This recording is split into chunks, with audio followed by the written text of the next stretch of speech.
Tal jóvenes? ¿Cómo están? Buenas tardes. Qué gusto estar con ustedes un domingo más.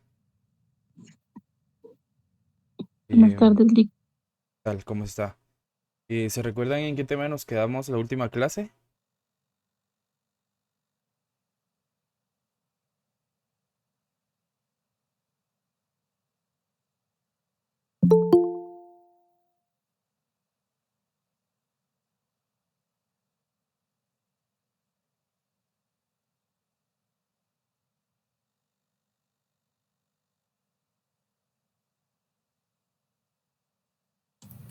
Creo que fue ente fiscalizador.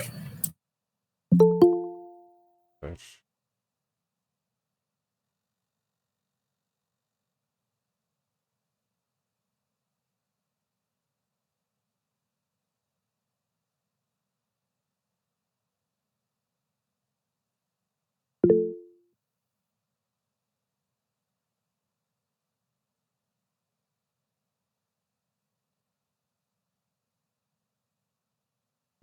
Nos quedamos en el esquema, si no estoy mal, ¿verdad?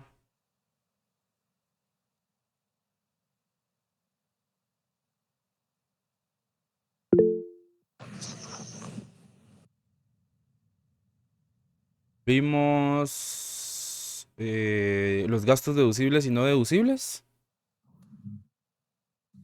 Nos quedamos en gastos no deducibles.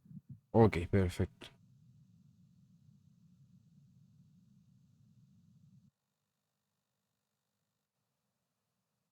Voy a compartir mi pantalla, por favor. Me confirman si la pueden visualizar.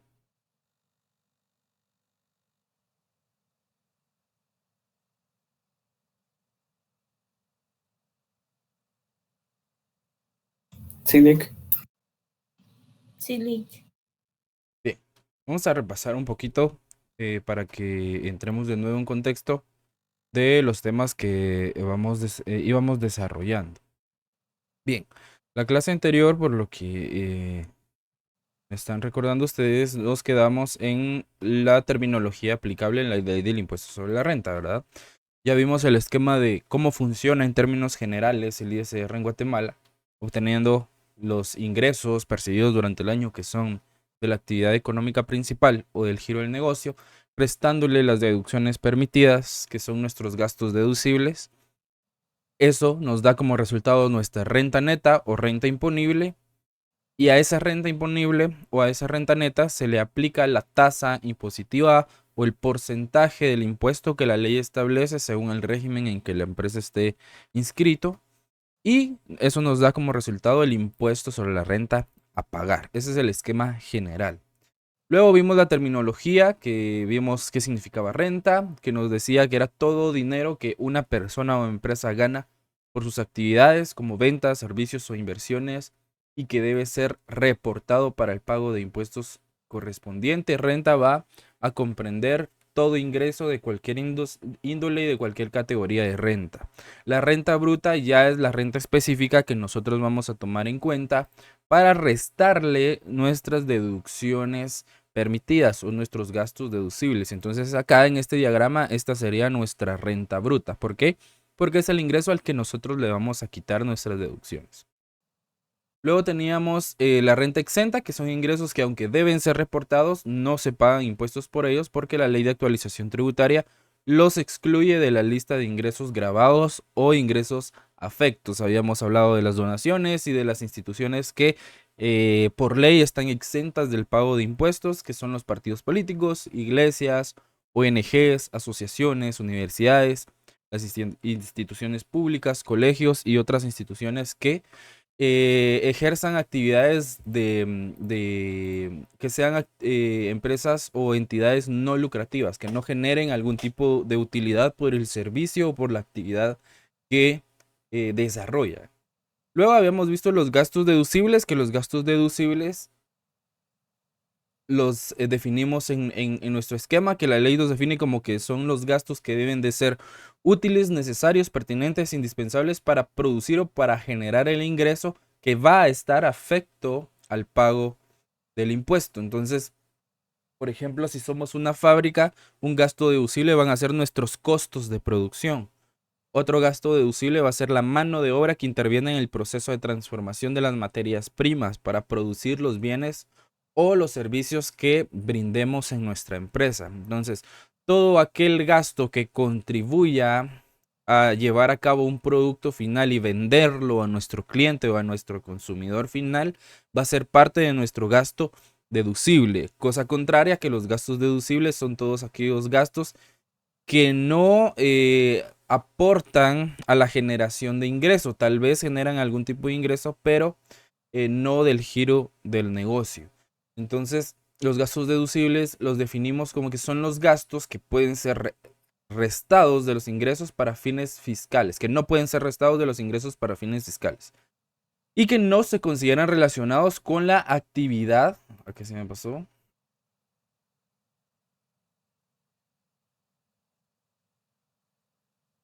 Con la actividad económica principal del negocio y por lo tanto no reducen la cantidad de impuestos a pagar. Entonces acá estamos claros con la terminología aplicable en el impuesto sobre la renta. ¿Alguna duda con la terminología? ¿Dudas? ¿Comentarios? ¿Vamos bien? Sí, Lick, Está vamos claro. bien. Bien. Si no hay dudas, vamos a trasladarnos al siguiente tema, que son las clasificaciones de las rentas. Dentro de las clasificaciones de las rentas tenemos 4 categorías de rentas. Tenemos las rentas de actividades lucrativas, tenemos las rentas de trabajo, las rentas de capital y las rentas de fuente extranjera. La primera renta, que son las rentas de actividades lucrativas, es donde se encuentran los dos regímenes de impuestos sobre la renta en la que las empresas legalmente constituidas deben de elegir uno de los dos regímenes que existen para poder tributar el ISR específicamente, porque del IVA solo existe un régimen general. Entonces, dentro de las rentas de actividades lucrativas tenemos el régimen general, que es el régimen sobre ingresos de actividades lucrativas, que tiene una tasa impositiva del 25%. Y tenemos el régimen sobre ingresos opcional simplificado, que tiene dos tasas, una del 5% y otra del 7%, ¿sí? Ok. Entonces vamos a ir desarrollando cada una de ellas para tener un contexto más amplio de qué es cada una de esta clasificación o categoría de renta. Y si nos da tiempo, hoy iniciamos con el primer caso práctico de las clasificaciones de las rentas. Bien.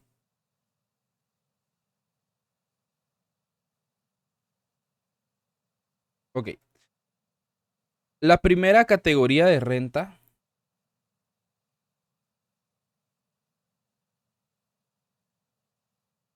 son las rentas de actividades lucrativas.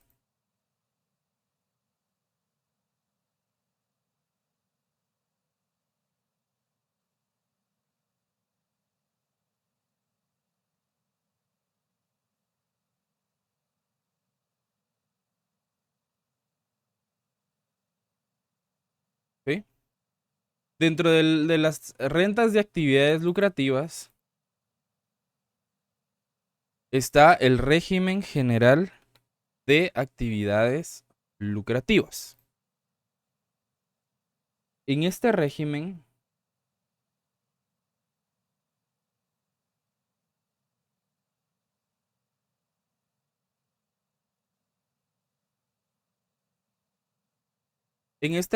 de utilidades de actividades lucrativas se paga el 25% de la utilidad neta anual, ¿sí? De los ingresos que genera la empresa, más el 1% de impuesto de solidaridad sobre los ingresos o los activos. Ahí depende de cuál valor sea mayor. Si son mayores mis ingresos, pues le aplico el ISO o el porcentaje del ISO a mis ingresos, o si son es mayor mi cantidad de activos, entonces le aplico el porcentaje de impuesto de solidaridad a mis activos. Entonces, este régimen se basa en la contabilidad y en los estados financieros de la empresa. y se debe de presentar una declaración jurada anual y se paga de manera trimestral el impuesto sobre la renta. Entonces, este régimen lo regula también el decreto 10/2002. Entonces, para ir detallándolo un poco más, la tasa impositiva de este régimen es del 25% de ISR. ¿Sí? Los pagos del impuesto sobre la renta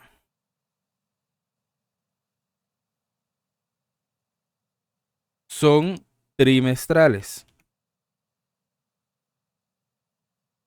Al decir que son trimestrales, ¿cuántas veces en el año vamos a pagar impuestos sobre la renta en este régimen? Cada 3 meses. 3 meses. Cada 3 meses. Entonces, ¿cuántas veces en el año? 4. Gracias. 4 veces en el año. ¿Sí? Entonces, de enero, febrero a marzo es el primer trimestre. En los primeros días de abril se tiene que presentar ya el ISR trimestral del primer trimestre, ¿sí? Que es de enero a marzo. Y el impuesto sobre la renta se presenta entre los primeros 10 días o los primeros 14 días del mes siguiente, que sería el mes de abril. Luego el segundo trimestre, que lo comprende abril, mayo y junio, de abril a junio,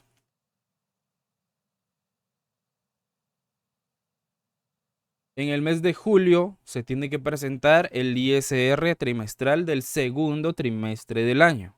Luego tenemos el tercer trimestre, que es de julio,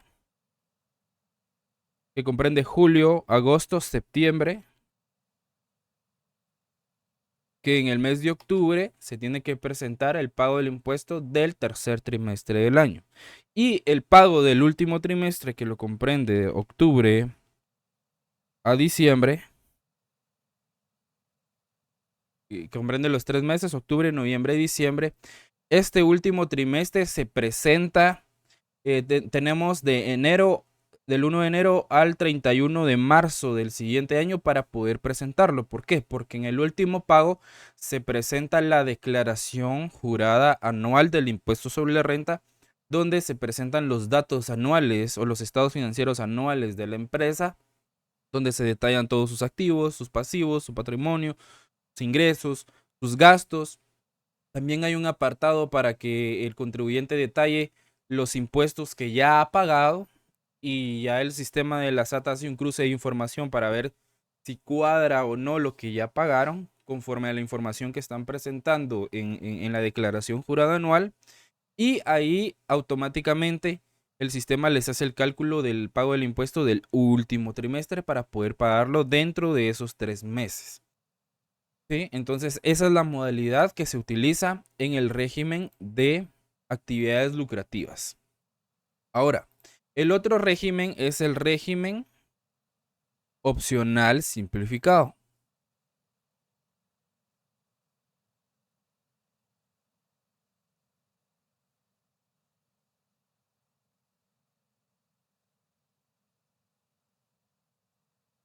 ¿Sí? En el régimen opcional simplificado, la tasa impositiva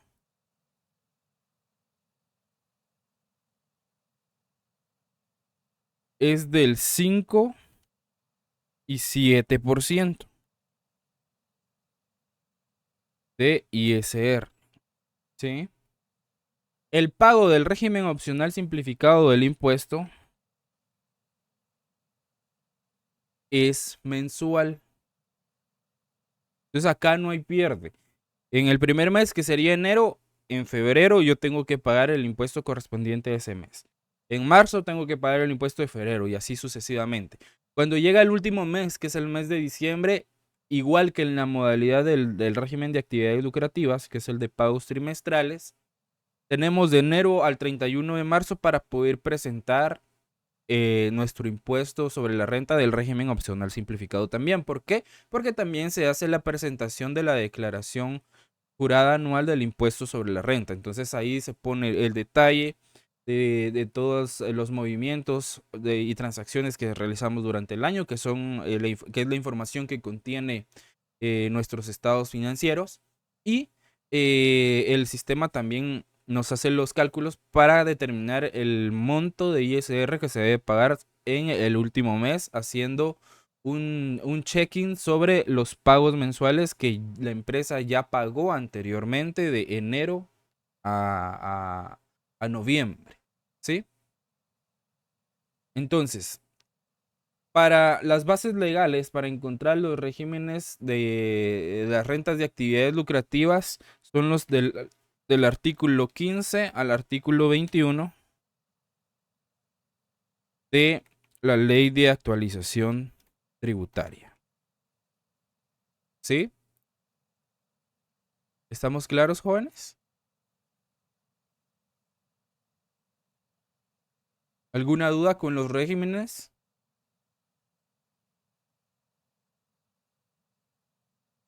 ¿Estamos claros? No, Lick. ¿No? Ok. Si no, les pongo un ejemplo acá. Por ejemplo, en el régimen de actividades lucrativas, supongamos que ya hicimos este proceso y nosotros ya tenemos nuestra renta bruta, nuestra renta neta, perdón, o nuestra renta imponible. Y que tenemos de renta imponible 100,000 quetzales. ¿Sí? Ya al finalizar el último trimestre del año para hacer nuestra declaración jurada anual. Ok. Entonces nuestra renta imponible, este es del pagos trimestrales. ¿Sí? Y tenemos que calcular el pago del último trimestre, que del último trimestre nuestra renta imponible son 100,000 quetzales. Entonces, como ya tengo mi renta imponible, a mi renta imponible es el valor al que yo le voy a aplicar la tasa impositiva que la ley establece que se le aplique a la renta imponible. ¿De cuánto es la tasa impositiva del régimen de actividades lucrativas? 25%. Gracias. Del 25%.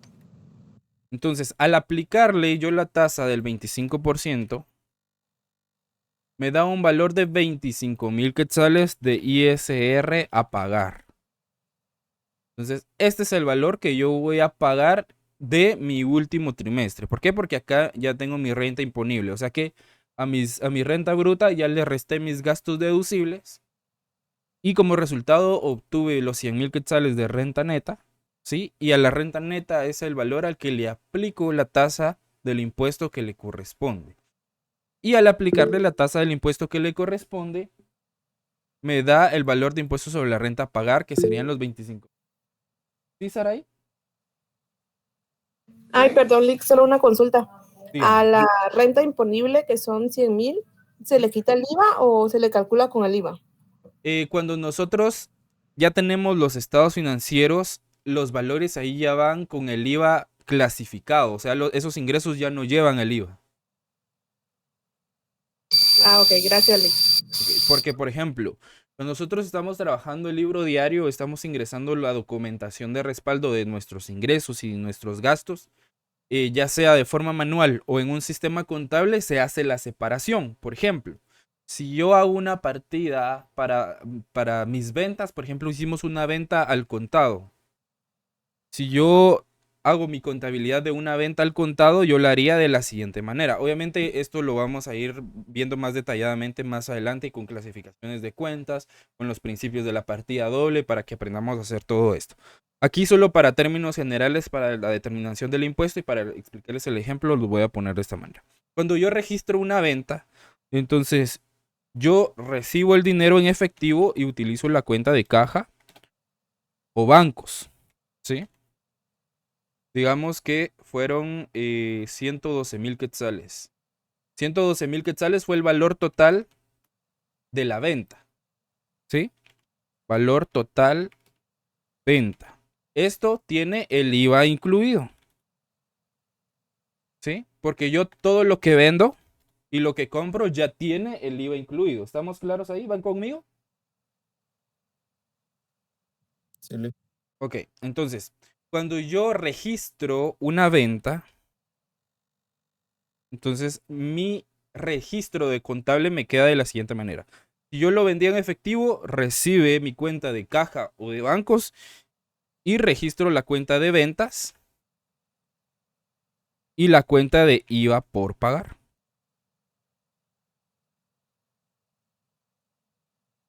Entonces yo acá hago la clasificación y quito de mi cuenta de ventas que va a ir a mi estado de resultados, que es donde yo saco el dato para mis ingresos percibidos durante el año, para la determinación del impuesto sobre la renta. Entonces, si se dan cuenta acá, yo voy a hacer la separación. Por ejemplo, en caja de bancos entran los 112,000 exactos, ¿sí? Porque yo recibí el dinero completamente. Pero internamente yo hago la separación del impuesto. ¿Y cómo hago esa separación? A los 112,000 yo los divido en 1.12 para que me dé el valor sin el IVA. ¿Sí? Y para determinar el IVA, yo a esos 100,000 lo voy a multiplicar por 0.12, que es el valor del IVA. Entonces yo aquí ya voy formando mi IVA crédito, o mi IVA débito, o mi IVA por cobrar, o mi IVA por pagar, que eso ya lo vamos a explicar más a detalle más adelante. Entonces cuando yo hago mi registro,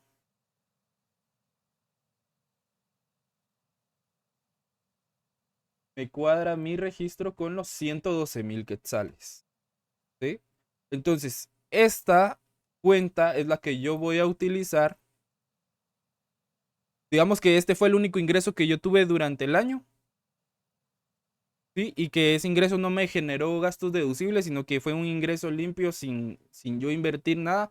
Entonces, automáticamente los 100,000 serían mi renta imponible para la determinación del pago de mi impuesto. ¿Sí? ¿Les queda un poco más claro ahí? Más o menos.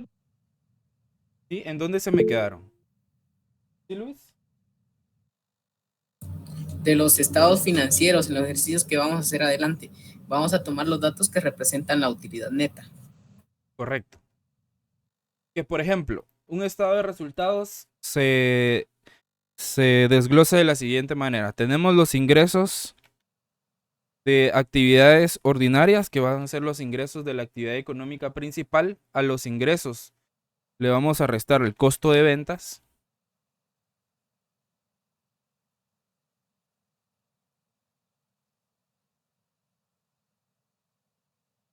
Luego de los costos de ventas nos va a quedar mi renta bruta. Que la renta bruta es el valor al que yo le voy a restar mis gastos deducibles. Luego de la renta bruta yo tengo los gastos de operación. Que los gastos de operación se dividen en distribución, que son los gastos de ventas, y los gastos de administración. Luego tengo otros gastos. Tengo otros ingresos que son ingresos que no son de la actividad o que surgieron de la no actividad principal de la empresa.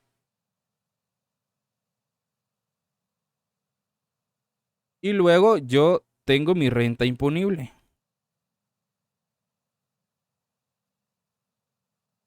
Y luego de mi renta imponible yo le aplico el porcentaje de ISR. Y eso me da mi ISR a pagar. ¿Sí? Y me va a dar el resultado neto del ejercicio fiscal. ¿Sí? Ya lo que me queda a mí de ganancia libre de impuestos. ¿Por qué? Porque acá ya lo estoy determinando. Entonces, en términos muy generales, eso es cómo se estructura el estado de resultados. Entonces, si se dan cuenta acá, el estado de resultados, o acá en este registro que hicimos, este valor es el que vendría acá a los ingresos de actividades ordinarias.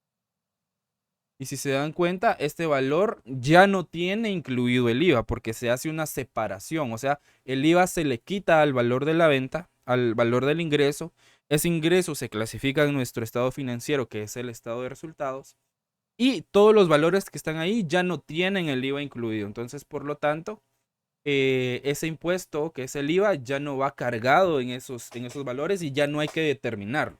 Eso se determina de otra manera, ¿sí? Porque si no, estaríamos haciendo una doble tributación. Aparte de que lo clasifico y lo tomo en cuenta en mi estado de resultados, entonces estoy calculando un impuesto sobre la renta sobre un valor que todavía tiene un impuesto incluido. ¿Me explico?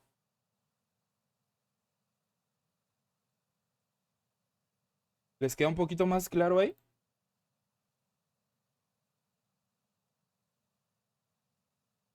Entonces, mi renta imponible no incluye el IVA, ¿sí? Son valores sin el IVA. ¿Dudas?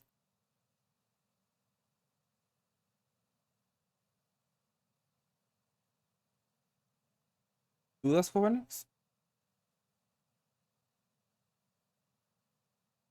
Si tienen dudas, no tengan pena. Aquí tratamos la manera de explicárselos de otra forma.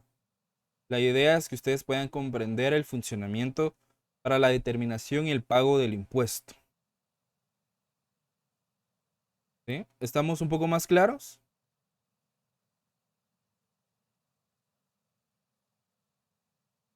¿O les quedaron dudas?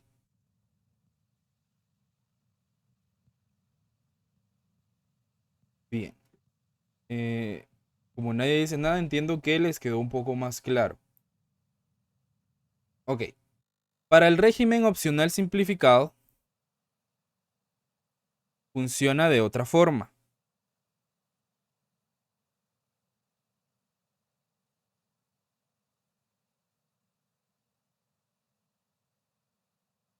Ok. Para el régimen opcional simplificado, de igual manera, yo voy a trabajar con mi renta imponible. ¿Sí? O sea que a mi renta bruta o a mis ingresos percibidos, ya le quité mis gastos deducibles.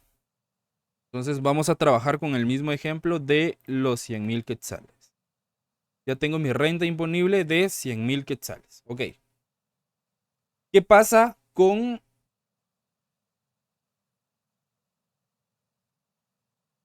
mi...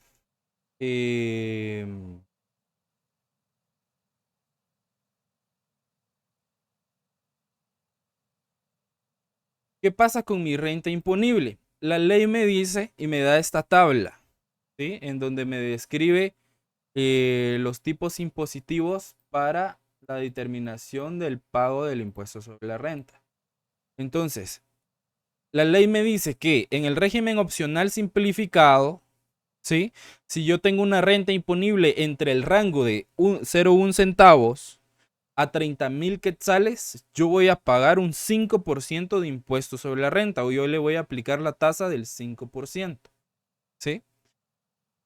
Y el segundo rango es de 30,001 centavos en adelante, yo voy a tener un importe fijo de 1,500 que pagar de impuestos sobre la renta, y al excedente de los 30,000 quetzales yo le voy a aplicar el 7% de ISR. Entonces, voy a en el segundo rango yo voy a pagar 1,500 sí o sí, y al excedente de 30,000 le voy a aplicar la tasa del 7%. Entonces ahí estaríamos pagando el 5 y el 7%. Se lo explico de manera práctica. Acá tenemos nuestra renta imponible. ¿Qué nos dice la tabla? Si es de 0,1 a 30,000 quetzales, le aplico el 5%. En este caso, excede de los 30,000. Entonces, esta renta imponible entra dentro de la segunda categoría de rentas, de 30,001 centavos en adelante. Entonces, ¿qué me dice la ley? Que yo voy a pagar un importe fijo de 1,500, o sea que fijo voy a pagar 1,500 de impuesto sobre la renta, y sobre el excedente de 30,000 yo voy a pagar el 7%. ¿Qué significa sobre el excedente de 30,000? Entonces, que yo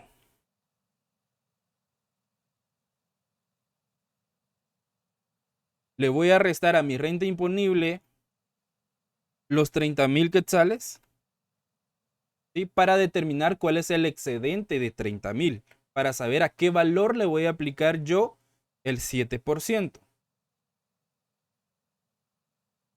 Entonces resto los 100.000 y los 30.000 y me da un valor de 70.000 quetzales. A este valor yo le voy a aplicar la tasa impositiva del 7%.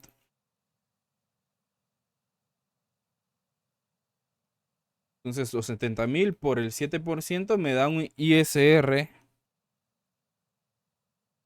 a pagar de 4.900 quetzales. Pero ¿qué me dice la ley? Que también tengo que pagar un importe fijo de 1.500.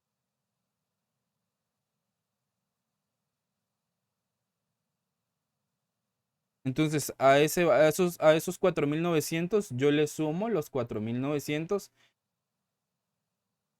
y de impuestos sobre la renta yo voy a pagar 6.400 quetzales. ¿Sí?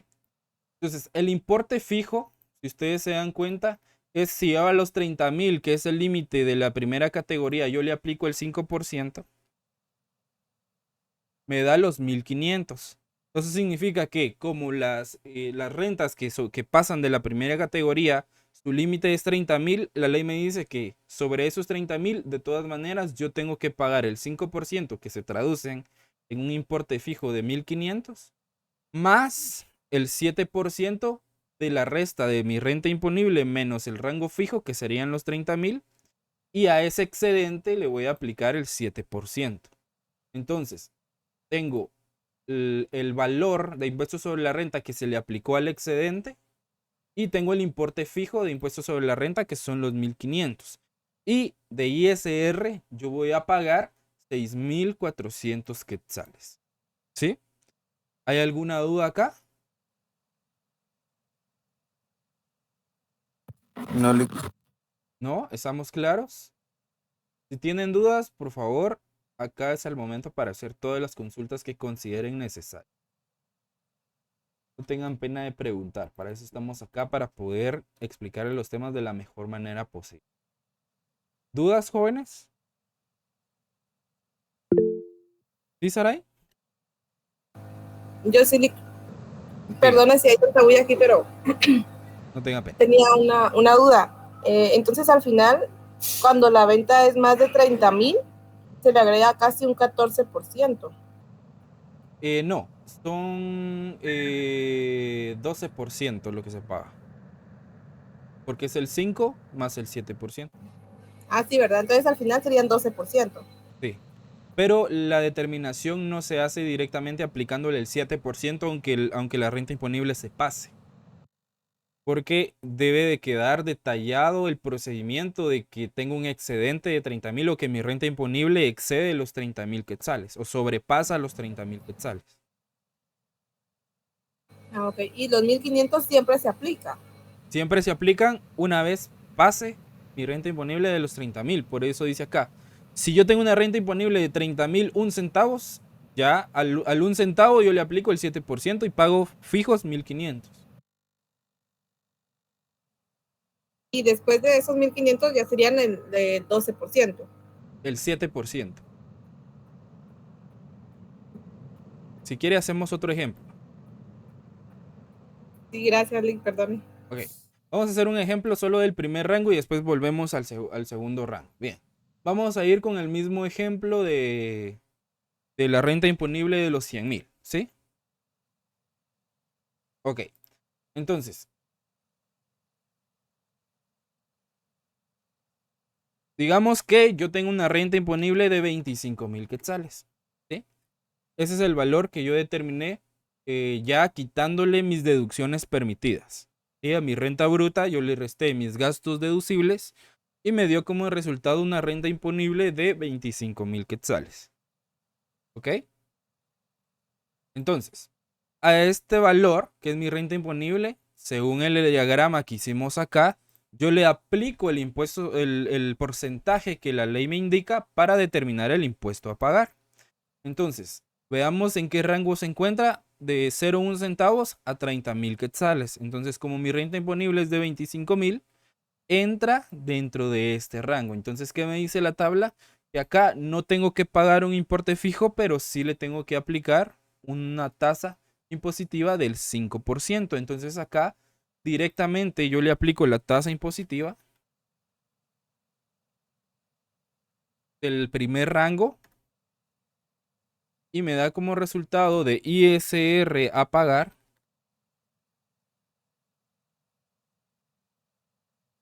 de 1.250 quetzales. ¿Sí?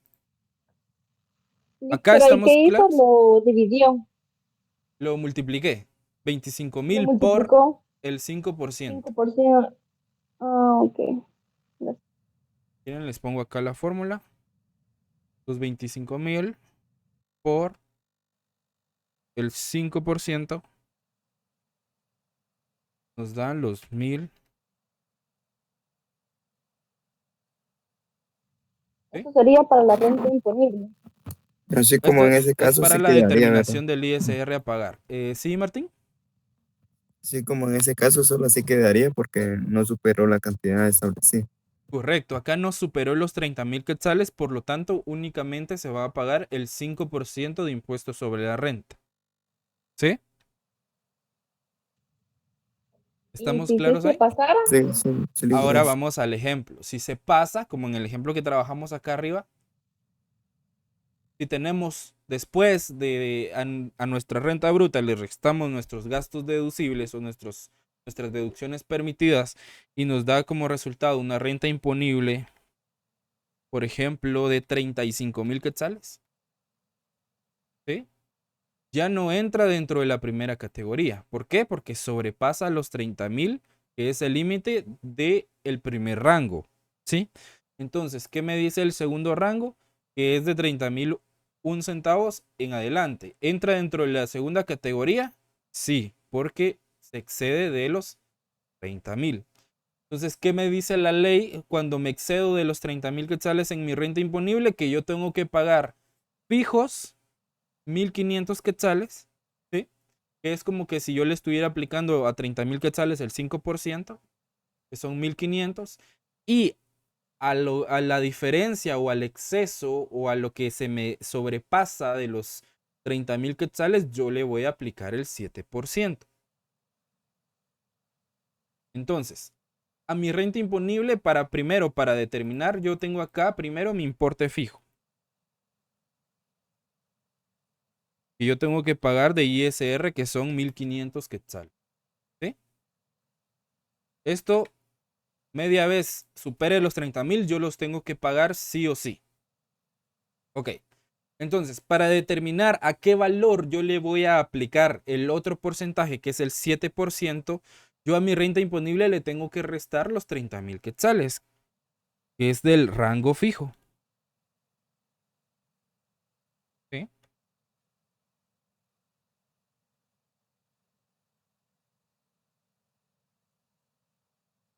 Para determinar mi nueva renta imponible.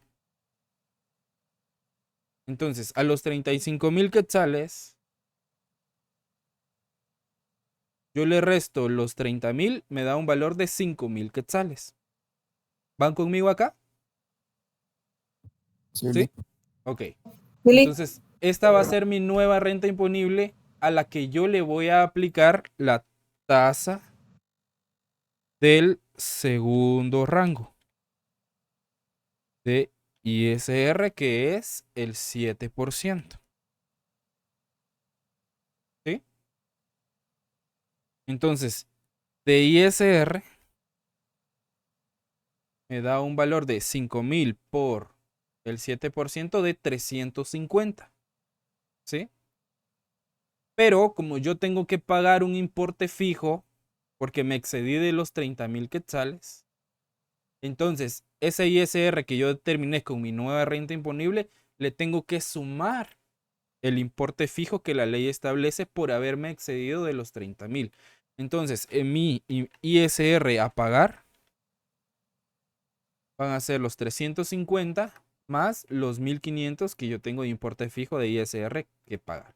Entonces yo tengo que pagar un impuesto sobre la renta de 1.850. ¿Estamos claros ahí? ¿Alguna duda? sí está claro. ¿Sí, La, Luis? La celda donde indica nueva renta impositiva es la diferencia de la cantidad de la que se pasó, ¿verdad? Correcto. Correcto. Por ejemplo, si acá hubieran sido 40.000 quetzales, mi diferencia hubieran sido 10.000 y a esos 10.000, que fueron lo que me excedí de 30.000 o lo que me sobrepasé de los 30.000, le aplico el 7%. ¿Sí? Entonces ya me da un ISR de 700 y a esos 700 le tengo que sumar el importe fijo que me indica el segundo rango. Nick, perdone, ¿y cómo saber si uno tiene que pagar trimestral o mensual? Bueno, ahí primeramente se sabe porque la empresa está inscrita en ese régimen, en su registro tributario unificado o IRTU. Entonces ahí, si usted tiene acceso a él, le indica en qué régimen del impuesto sobre la renta está inscrito. Entonces ahí le dice sujeto a pagos trimestrales o pagos mensuales. No importando cuánto genere la empresa. No importando cuánto genera la empresa. Por ejemplo, aunque usted no tenga ingresos muy altos, usted muy bien se puede inscribir en alguno de los dos regímenes de ISR. Por ejemplo, cuando se empieza un negocio, ¿qué se recomienda? Que empecemos como pequeños contribuyentes, ¿verdad? Porque no se necesita inscribir una sociedad anónima y demás, pero si se tiene la intención de llevar el negocio a otro nivel, lo ideal es que se inscriba a la sociedad anónima, que se empiece como pequeño contribuyente y ya conforme la empresa vaya creciendo, que ya después de que pasemos los 150.000 quetzales de ingresos al año, ya migremos a uno de los dos regímenes que existen de impuestos sobre la renta generales, o el de actividades lucrativas o el opcional simplificado. Obviamente, para definir qué régimen me conviene más, hay que hacer un estudio profundo de a qué se dedica la empresa, cuáles son mis costos de producción, cuáles van a ser mis costos de ventas, qué proyecciones tengo de ingresos, cuál es mi plan de negocios. Entonces, por lo general, o en términos muy generales, sin ahondar tanto en muchos detalles, cuando uno se dedica a la comercialización de bienes, o sea que le compro a un proveedor algún producto para yo revenderlo, se recomienda el régimen de actividades lucrativas, sujeto a pagos trimestrales, porque en teoría se manejaría volumen de producto o volumen de ventas, ¿sí?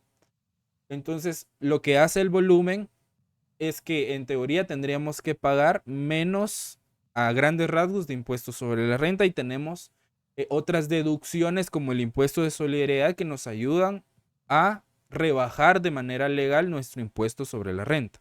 E incluso tenemos más campo de aplicación para nuestros gastos deducibles. Ok, pero si yo me voy a dedicar a la prestación de servicios, por ejemplo, si yo soy perito contador y me dedico a prestar servicios de contabilidad o de gestiones en la SAT, y no incurro, digamos, en alquilar un local o no tengo muchos gastos para generar el servicio que yo presto, lo ideal es que yo me inscriba en el régimen opcional simplificado, porque ahí me convendría más esa tasa de impuestos sobre la renta que la del sujeto a pagos trimestrales, porque si no, estaría pagando el 25% cada 3 meses y acá, tal, si mucho, pagaría el 5% mensualmente, ¿verdad? Que en 3 meses sería el 15%. Entonces, en términos generales, si yo me voy a dedicar a prestar un servicio, dependiendo del servicio también, digamos que los servicios profesionales son los más comunes en el régimen opcional simplificado.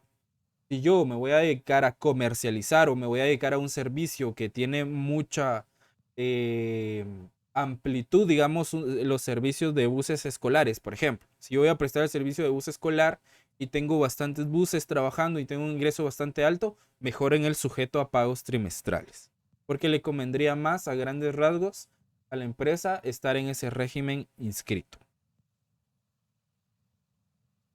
¿Alguna otra duda?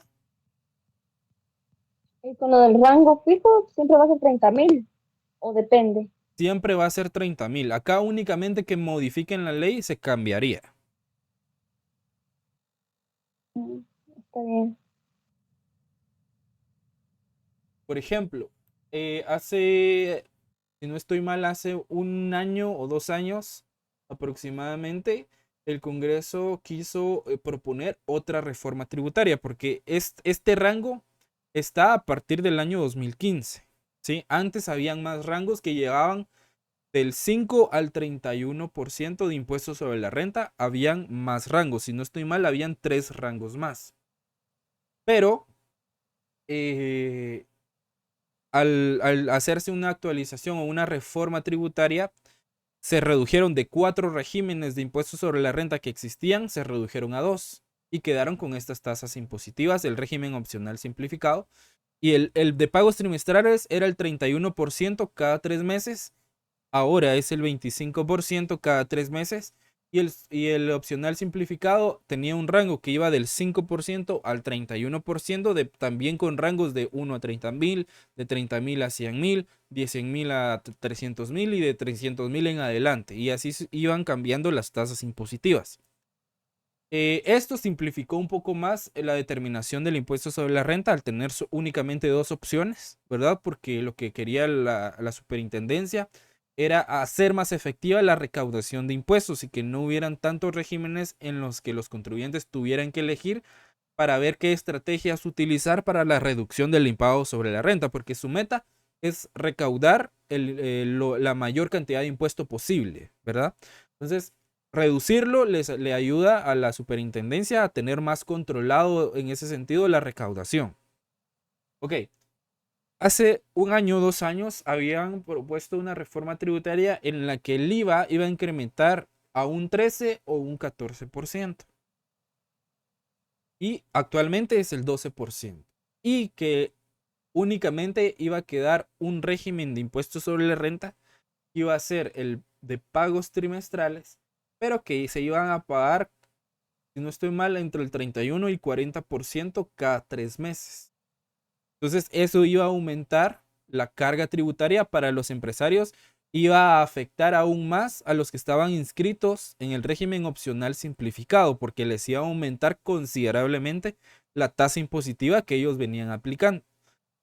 Al final, por cuestiones técnicas, la ley ya no pasó, o la iniciativa ya no pasó, y ahorita están buscando otras maneras de cómo mejorar la recaudación a través de los regímenes que ya existen. Por eso la insistencia de la superintendencia en agregar a todos los contribuyentes a un régimen electrónico, porque de esa manera los pueden controlar aún más. Incluso aunque no declaren sus facturas, a través de cuando dan su NIT o su número de DPI en una compra, aunque no la utilicen para su empresa, la SAT tiene la posibilidad a través del proveedor rastrear su número de NIT y ver por qué no utilizaron eso para deducir su gasto, o por qué lo usaron para deducir su gasto y demás.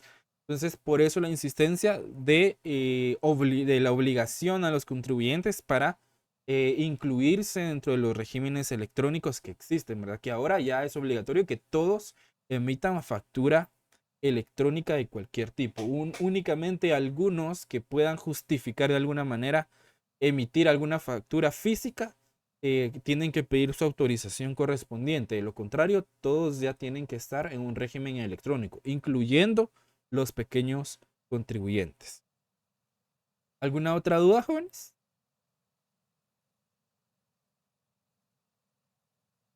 ¿Estamos claros acá? ¿Les quedó más claro la determinación del impuesto? ¿Sí? Igual con el caso práctico vamos a seguir practicando. Bien. ¿Dudas con los regímenes de actividades lucrativas?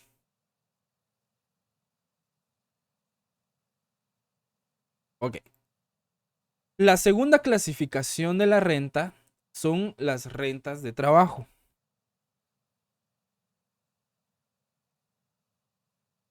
¿Sí? Que las rentas de trabajo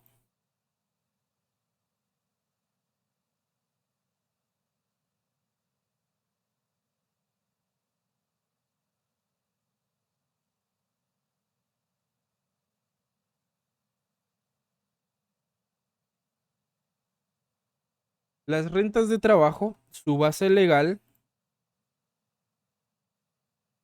está comprendida del artículo 4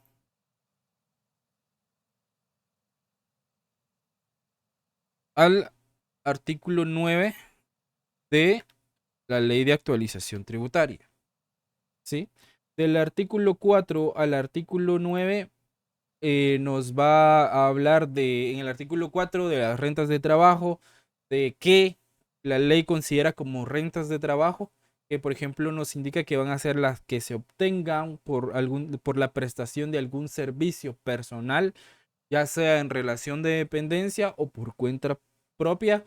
Y las actividades que van a estar afectas a las rentas de trabajo son, por ejemplo, los salarios, los honorarios profesionales, las comisiones que se tengan por alguna actividad, por ejemplo, los vendedores, alguna comisión que reciban, está afectas a las rentas de trabajo.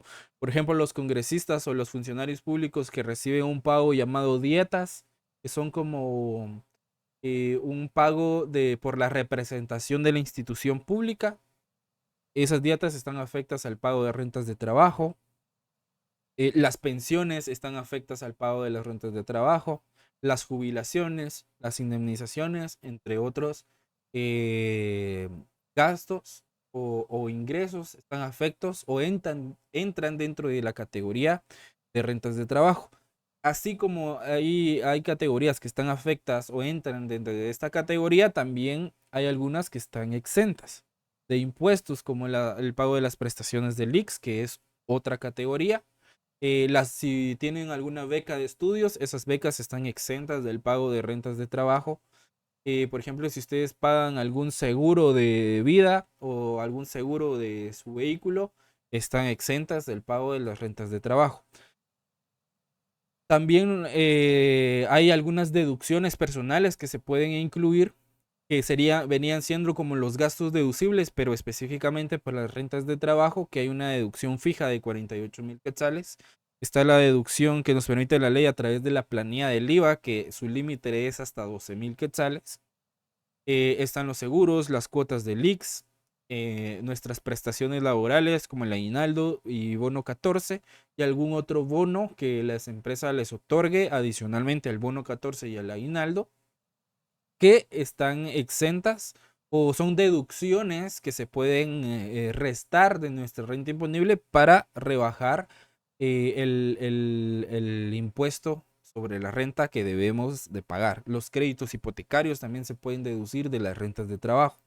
Entonces, la tarifa, perdón, de las rentas de trabajo está entre un 5% hasta 31%. Perdón, es un 5% a un 7%. También existe un rango específico porque como va en función a los salarios, ¿verdad? Porque por lo general las rentas de trabajo son para las personas que están en relación de dependencia o que tienen un contrato, están en planilla en sus empresas, están incluidos dentro de una planilla en sus empresas, son los que están afectos a las rentas de trabajo. Por ejemplo, cuando ustedes les dan su salario, para los que están en planilla en alguna empresa, les dan su comprobante de pago y ustedes ven las deducciones o los descuentos que le hacen, van a ver que les descuentan el IX, les descuentan el impuesto sobre la renta y tal vez les descuentan algún seguro que la empresa pague o les descuentan algún préstamo que ustedes hayan pedido en la empresa o cuestiones así, ¿verdad? Pero fijo les descuentan el IX y el impuesto sobre la renta. El impuesto sobre la renta que les descuentan es porque entran dentro de esta categoría que son las rentas de trabajo. Que las rentas de trabajo en la mayoría de casos son los salarios los que están afectos. Y a partir de cuánto se empieza a descontar el impuesto sobre la renta para los que ganan más de 4,000 quetzales. De 4,001 en adelante a 300,000 quetzales de 4,000 a 300,000 quetzales al año pagan el 5% de impuestos sobre la renta y de 300,001 en adelante pagan el 7% de impuestos sobre la renta de rentas de trabajo específicamente. Entonces, para poder entender de mejor manera, las rentas de trabajo las vamos a definir como que son todas las prestaciones de servicios personales en relación de dependencia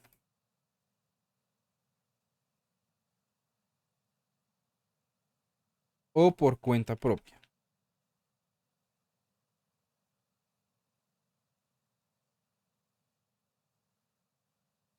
La tasa impositiva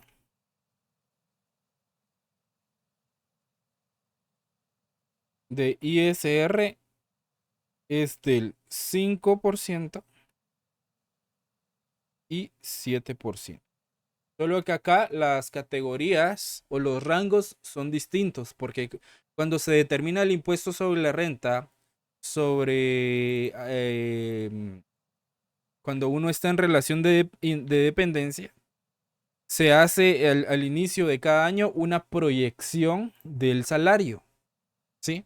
Tomando en cuenta de que el salario no vaya a ser modificado durante el año o algo así. Si sufre una modificación, por ejemplo, derivado tal vez de una disminución de salario o de un aumento de salario, se tiene que volver a hacer la proyección y se tiene que corregir los montos que ya se tenían proyectados. Pero por lo general se hace una proyección anual y sobre esa proyección anual se determina la renta imponible. Esa renta imponible luego se determina de manera mensual y así es como se determina o se le aplica el porcentaje para el descuento en las planillas de los salarios.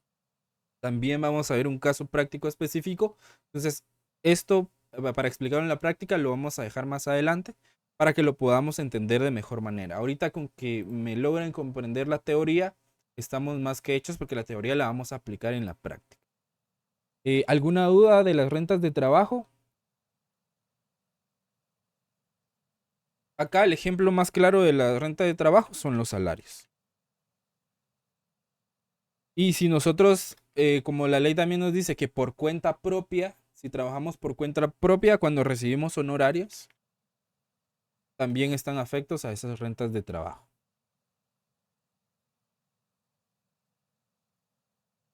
¿Alguna duda?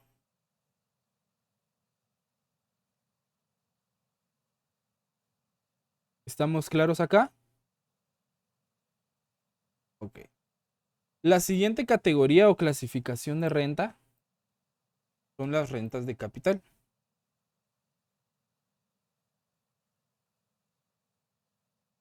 Y las rentas de capital están comprendidas desde el artículo 10 al artículo 14 de la Ley de Actualización Tributaria.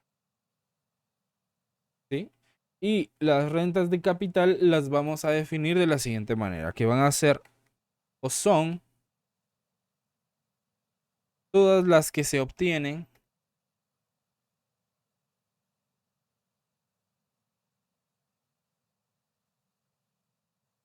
por la posesión o cesión de bienes o derechos.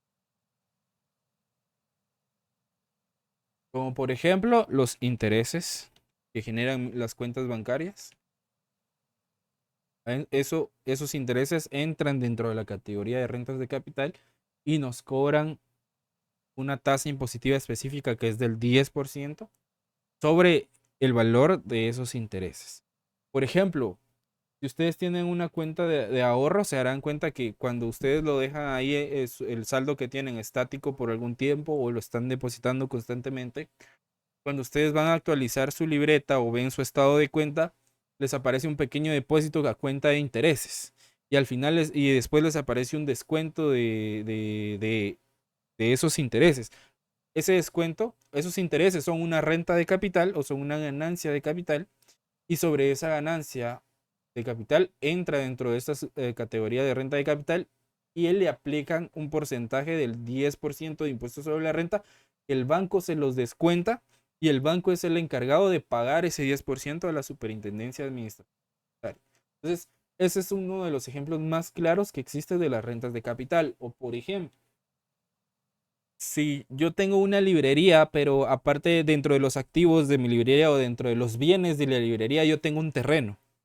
Sí, que lo tengo ahí, que es parte de mi negocio, pero mi actividad económica principal es vender artículos de librería, cuadernos, lápices, calculadoras, etcétera, lo que se vende en una librería.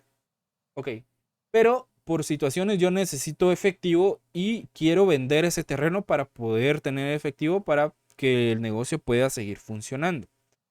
Al yo vender ese terreno, ¿sí? como no es una actividad económica principal o no es una transacción del giro del negocio, si por ejemplo el terreno me costó a mí 80,000 quetzales y está registrado en mi contabilidad en 80,000 quetzales y yo lo pude vender en 100,000 quetzales, significa que yo tuve una ganancia de 20,000 quetzales por la venta de ese terreno, ¿sí? Entonces, sobre esa ganancia yo voy a pagar un 10% de impuestos sobre la renta. ¿Por qué? Porque entra dentro de la categoría de rentas de capital, porque es un ingreso adicional que yo estoy teniendo por la venta o por una transacción que no es de la actividad económica principal de mi empresa. ¿Me explico? Entonces, eso se categoriza o entra dentro de la categoría de rentas de capital. Por ejemplo, si en vez de un terreno, la librería tiene otro local que es propiedad de la librería, pero yo no me dedico al arrendamiento de locales, ¿sí? Y yo lo alquilo y ese es un ingreso que está percibiendo mi empresa, eso entra dentro de categorías de rentas de capital. ¿Por qué? Porque estoy recibiendo un ingreso de una actividad que no es mi actividad económica principal. ¿Me explico? ¿Estamos claros, jóvenes? ¿Alguna duda? ¿No?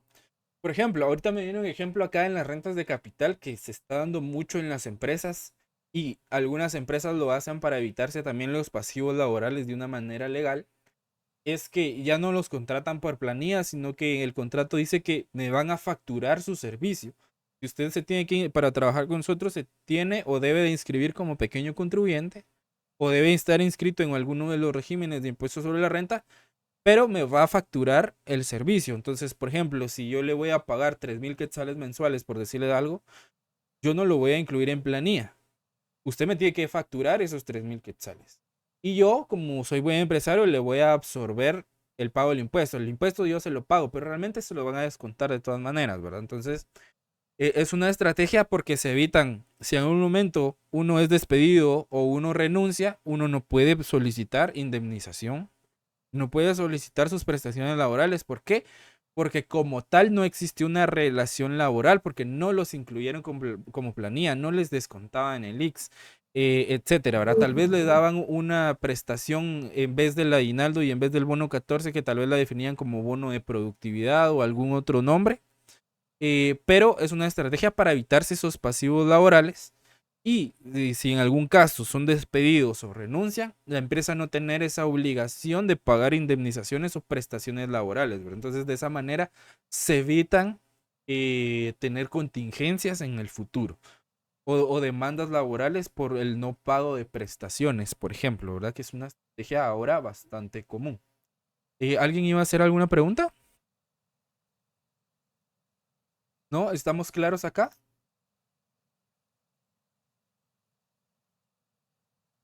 ¿Qué otro ejemplo podemos dar acá en las rentas de capital? Por ejemplo, si yo cobro regalías de algún producto, ¿sí? De que, por ejemplo, yo registré una marca y yo llegué al acuerdo con un empresario que quiere distribuir mi marca, que quiere vender los productos de mi marca.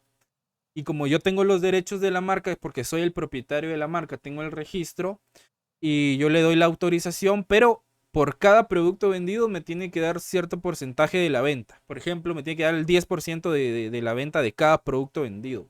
Eso se llama regalías. Y sobre esos ingresos de regalías están afectadas a las rentas de capital. ¿Qué otro ejemplo podemos dar de las rentas de capital? Por ejemplo, los alquileres son considerados como rentas de capital.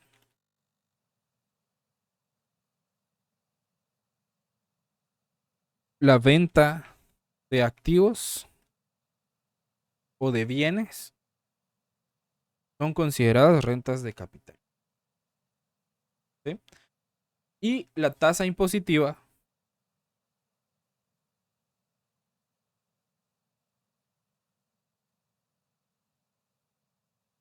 de ISR para las rentas de capital es del 10%.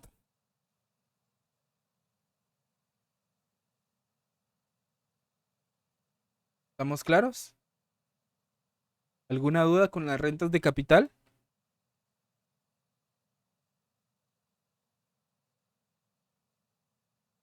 ¿Dudas?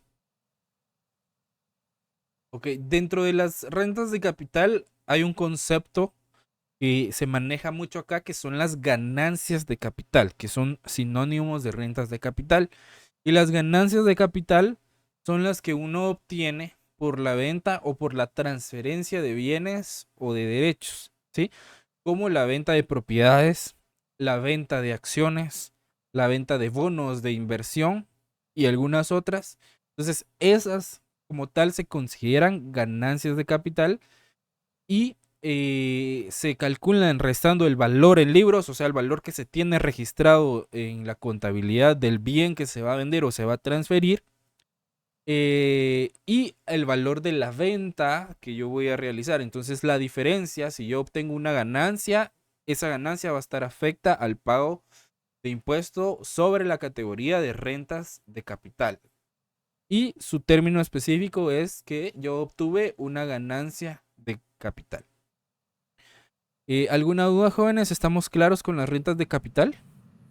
Nico, una consulta. Sí. Perdón. Los vendedores, por ejemplo, cuando les pagan las comisiones por las ventas, esas son las regalías, ¿no? No porque las regalías es cuando usted tiene el derecho o es propietaria de algo y usted le está dando permiso a otra persona para venderlo por usted y llegan a un acuerdo de que, ok, usted lo vende, pero por la venta de cada unidad o de cada lote de producto yo voy a obtener también una ganancia o un porcentaje de esos ingresos. Eso es una regalía. Pero cuando a usted le dan una comisión es porque únicamente vendió algún producto. No porque usted sea propietario de la marca del producto o sea el inventor del producto o creador del producto. ¿Sí? La regalía viene porque o usted es el que creó el producto, lo registró a su nombre y usted tiene el derecho de uso y solo usted lo puede usar. Y si usted lo quiere otorgar el derecho de uso a otra persona, obviamente usted ahí tiene que obtener una ganancia a cambio. Entonces, esa ganancia es la que está afecta como rentas de capital. ¿Sí? Por ejemplo, si yo soy un vendedor y estoy en relación de dependencia, digamos, yo vendo motos, ¿sí? En Electra, por ejemplo. Entonces, yo no soy dueño de las motos o de las marcas de las motos, no soy propietario del local, digamos, o de la marca de Electra, pero por cierta meta que me ponen, si yo vendo 2 motos o 3 motos al mes, digamos que esa es mi meta, y yo las vendo y a mí me dan una comisión por esa venta, esa comisión va a estar afecta, pero a las rentas de trabajo. ¿Sí? ¿Por qué? Porque yo estoy en relación de dependencia y al estar en relación de dependencia yo estoy obteniendo una ganancia adicional a mi salario. ¿Sí? ¿Estamos más claros ahí? Sí, Lick, gracias. ¿Sí? O como dice acá en el chat Yuritza, que las dudas también les pueden surgir cuando estemos resolviendo los casos prácticos. ¿Verdad? Y por el momento estamos claros con la teoría. ¿Alguien que tenga alguna duda? Ok. Bien, la siguiente categoría de renta son las rentas de fuente extranjera.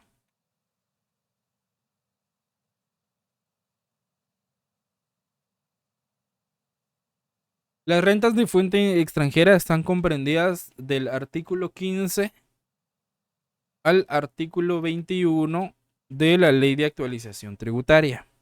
Y las vamos a definir que las rentas de fuente extranjera son las que se obtienen por actividades realizadas o bienes o derechos situados fuera del territorio nacional.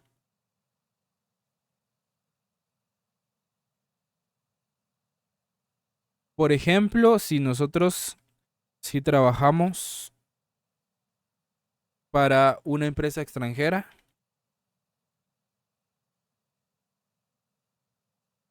y recibimos el pago en dólares. ¿Sí? las rentas de fuente extranjera, por ejemplo, acá en el ejemplo que les coloco acá, si nosotros trabajamos para una empresa de extranjera y recibimos nuestro pago en dólares, pero ese pago en dólares entra a una cuenta guatemalteca, está afecta al pago de renta de fuente extranjera, que su tasa impositiva es del 10%.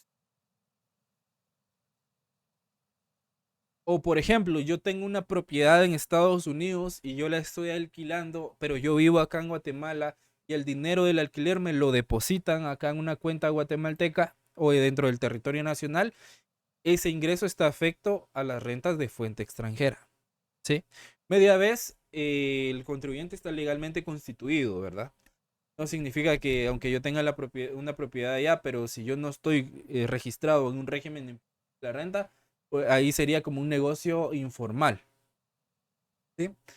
Pero si yo estoy legalmente constituido y me dedico al arrendamiento de propiedades o al arrendamiento de cualquier bien en el extranjero y esos ingresos se reciben en el territorio nacional, esos ingresos son los que están afectos a las rentas de fuente extranjera. ¿Estamos claros ahí? Por ejemplo, ayer me preguntaba un compañero del curso de contabilidad 1 también del plan sábado, si las remesas están afectas al pago o entran dentro de esta categoría de rentas de fuente extranjera. Realmente no. Las remesas no entran dentro de esta categoría porque las remesas no surgen algún intercambio, ¿sí? El dinero que me envía un familiar, digamos como remesa de Estados Unidos, que es lo más común, no es que estén enviando ese dinero porque yo les estoy ofreciendo algún bien o algún servicio, ¿sí? Por lo tanto, las remesas no están afectadas o no entran dentro de la categoría de rentas de fuente extranjera. Aunque ese dinero se utilice acá para comprar propiedades o para construir inmuebles o para X y cosa, las remesas no entran dentro de esta categoría. Ahí posiblemente el banco les pueda cobrar alguna comisión por la transferencia del dinero, ¿verdad? Pero el banco ya se encargaría de tributar sobre rentas de capital por el tipo de transacción del banco, porque él está cobrando una comisión y realmente cobrar comisiones por transferencias no es un giro del negocio o no es la actividad económica principal de un banco. ¿Sí? ¿Alguna duda, jóvenes? ¿Comentarios? ¿Estamos claros? ¿Sí? Ok. Entonces, por el momento nos vamos a quedar acá. Ya el próximo domingo iniciamos con la parte práctica. Yo les voy a estar subiendo también unos ejercicios a la plataforma, pero los vamos a empezar a resolver hasta que terminemos de explicar la parte práctica, ¿sí? Antes no, porque primero tenemos que explicar toda la parte práctica para que ustedes ya puedan iniciar a practicar. Si nos da tiempo de ver toda la clasificación de las rentas en la parte práctica, tengan por seguro que por lo menos un caso de cada renta va a venir en la evaluación. Entonces la de evaluación se dividiría en una parte teórica y en una parte práctica, que tendría más punteo en la parte práctica que la parte teórica. Si mucho, tal vez les vendrían 5 preguntas en la parte práctica de opción múltiple y lo demás sería o por lo menos un ejercicio de cada categoría de renta. Que nos vamos a enfocar únicamente en estas 3 que son las principales y las más comunes o las más utilizadas acá en Guatemala. ¿Estamos claros? ¿Dudas? ¿Comentarios? Ok. Entonces nos vamos a quedar acá.